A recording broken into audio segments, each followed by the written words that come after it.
Hey folks, it's Steve at M4LED again with another product that we're going to be adding to the store. It's a PIR sensor, or a proximity infrared sensor. It is for inside use.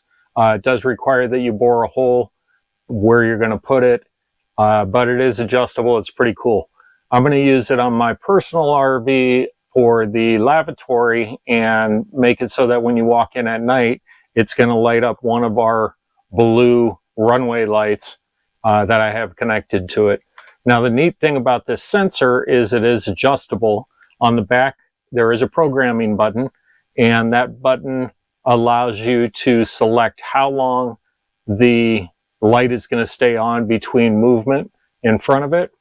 And then the second thing it does is if you hold that button down, you can adjust the brightness of the output. So if you want it to be a little less bright, which in this case you don't want it too bright in the middle of the night when you walk in there, you just want it to illuminate the floor area and give you some general lighting so you don't have to turn the main light on.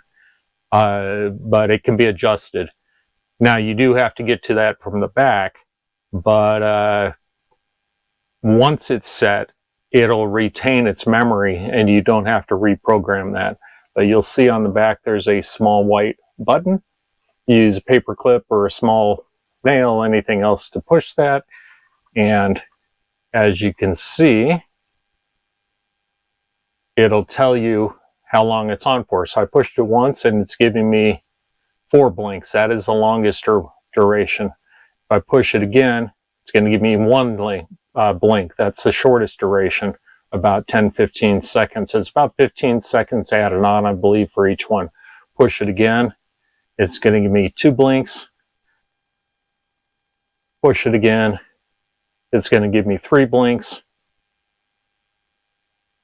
And back to 4 and then back to 1. Now, for the dimming, if you just hold it down, you can see that it can dim down and then it'll come back up so you can set the brightness. There you go. And so I'm going to install that in the kick panel. I'm going to try to put it in a place where if you're walking down the hallway, it's not going to automatically come on.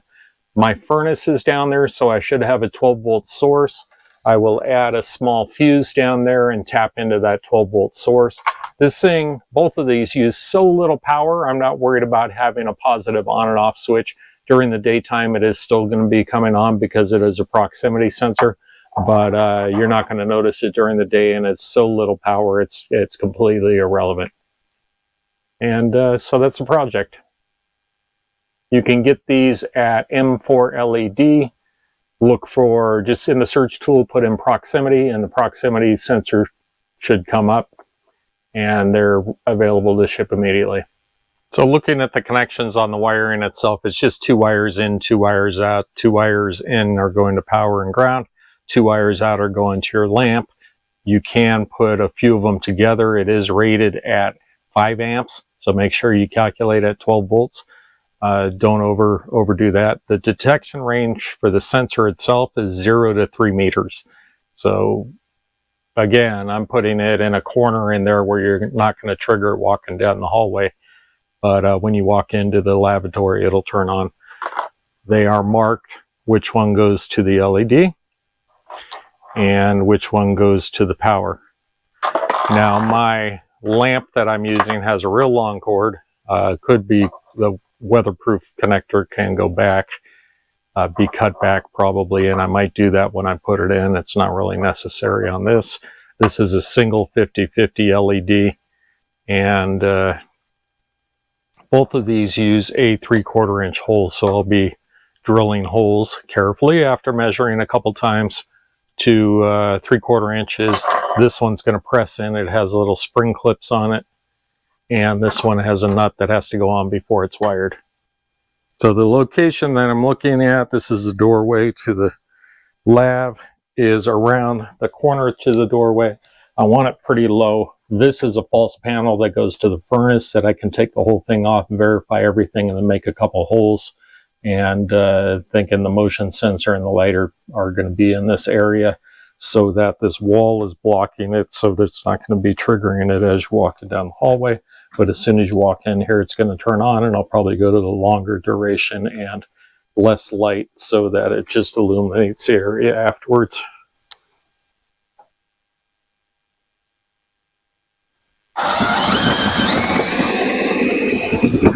Okay, so to put this in, this panel sits like this. There's 6 screws that hold it in. Drilled the 2 holes, one for the motion sensor, one for the light. And then roto-zipped it out a little bit behind where this screws in, so there's room for the wires not going through the holes. The wire 12-volt source is here, and so I'm just going to wire it up with the motion sensor and the LED light. Okay, those are mounted in the panel on the front. I will adjust the angle on the LED. I've tidied up the wires. I do, before I put the panel back onto the cabinet, I am going to adjust the brightness. And I believe I'm going to leave the duration on the longer setting. So again, I'm going to adjust the brightness. Kind of hard to do with the light out and with 2 hands. So I'm going to push the button on the back, tone that down maybe a little bit, but overall I'm pretty happy with where it's at. Of course, the panel's not back into position yet, so the light will distribute a little bit differently once it is. Okay, everything is in and done. I'm in the hallway looking at the bathroom right now, walking towards that in the middle of the night, and the blue light comes on. So if we look at it back where I was, you're somewhat illuminated on the floor, and you can kind of see what you're doing. You need to wash your hands. You actually can see. It's kind of hard to see in the video.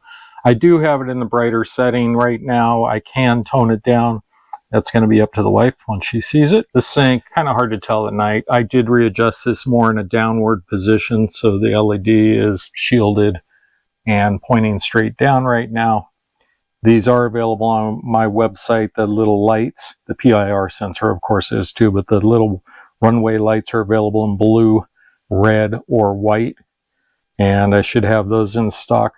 Neat other thing about the PIR sensor, which I have on the long duration right now, is when it gets to the end of the light cycle, it'll fade away. It doesn't abruptly turns off, it kind of fades away. So if you're there and it starts fading, maybe you need to move your feet a little bit if you're depending on what you got going on, and it'll kick back on. But there's your fade away. And that's with the full overhead light on. Since I don't have a main power switch, I just went off 12 volts. You are going to see a little bit of a blue light down there, and it actually looks brighter on the camera than it does in real life. In daytime, you really won't see anything. I have the blackout shade right now.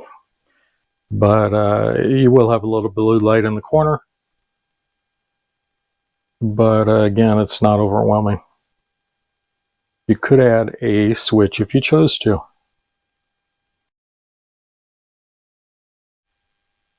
So that's it on the PIR sensor and the LED light installation. You can get either of those at m4led.com. If you need any input or assistance, let me know. These things will also be great in doorway steps. The PIR sensor, though, again, is not for external use, so it would need to be in the footwell where it's a little bit protected. The front lens, I don't know if it's UV rated. The little LED walkway light is fully inside or outside rated, and it does come with a WeatherPack seal connector on the back.